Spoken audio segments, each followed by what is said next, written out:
All right, Miles, let's talk Ohio State Buckeyes football. Obviously, this time of the year in the sports world, the NFL draft is going on, and credit to all the Ohio State Buckeyes who went on to the next level. A lot of great players, wish them the best, but we're focused on the future. And we've got an outstanding report involving the Ohio State Buckeyes about a new addition to this program that'll be really key for them looking forward. Yeah, Nick, we talked about all the great moves Ohio State has been doing, and they've done a lot of stuff lately, but they've also done a lot of stuff in the past, specifically the running back position. That's why I want to ask the fans today in the comments below of the many Ohio State great running backs, who has been your favorite of all time? Let us know who and why in the comments below. But nonetheless, Nick, let's get right into it. What is the next biggest thing Ohio State football has coming to it?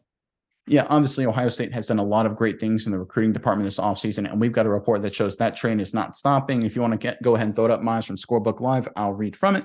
Entering the weekend, the Ohio State Buckeyes already had a commitment from 24/7 Sports number 5 running back in the class of 2024, Veterans Memorial standout James Peoples. On Saturday, Ryan Day's program added the nation's number 5 running back, according to On3, as well. St. Thomas Aquinas star Jordan Lyle announced his decision Saturday afternoon, choosing the Buckeyes over fellow finalists Alabama, Georgia, Florida State, and Miami. All right, Miles, here's my quick take on it. I'm always very curious to see when recruits commit around the NFL draft, what schools they go to. Because to me, that's a sign of a strong pipeline. Because if you're a big-time program, you want to get NFL guys on your roster, especially look at guys that are ready to contribute right away. You look at a lot of skill position guys, running backs, receivers, DBs, pass rushers, things like that. Guys who have the talent and the ability and the drive to get to the NFL, those are the guys that push you to national championships at the collegiate level. That's just the way it is in the world in college football these days. And the fact that a guy like this committed to Ohio State at the same time at the NFL draft, it, to me, is a great sign for Ohio State that the recruiting pipeline is just as strong, if not stronger, than it's ever been. Miles, give me your thoughts on this recruiting commitment from Ohio State and just everything with this program right now. Yeah, Nick, your point is really good. Actually, I think it actually hits the nail on the head because you think back in the day, Ohio State used to be really great at producing linebackers. Think of AJ Hawks of the world. Everyone saw that guy and was like, hey, I want to be just like him. Then you go, let's fast forward to not so long ago. Ohio State was really great producing at pass rushing talent. You think of the Bosas, you think of Chase Young, like for 3 years straight, they had like top 5 picks overall. Then you go to recently, Ohio State, really great at receivers, a lot of really good receiving talent coming out of Ohio State. But let's not forget, Ohio State's also been really good at the quarterback or running back position, throughout all time. You think of the Archie Griffins of the world. You think of Zeke Elliott, Eddie George, Hopalong Cassidy, if you want to go all the way back, Beanie Wells, and even we think of the, a little bit tarnished name, but nonetheless really great running back, Maurice Clarett.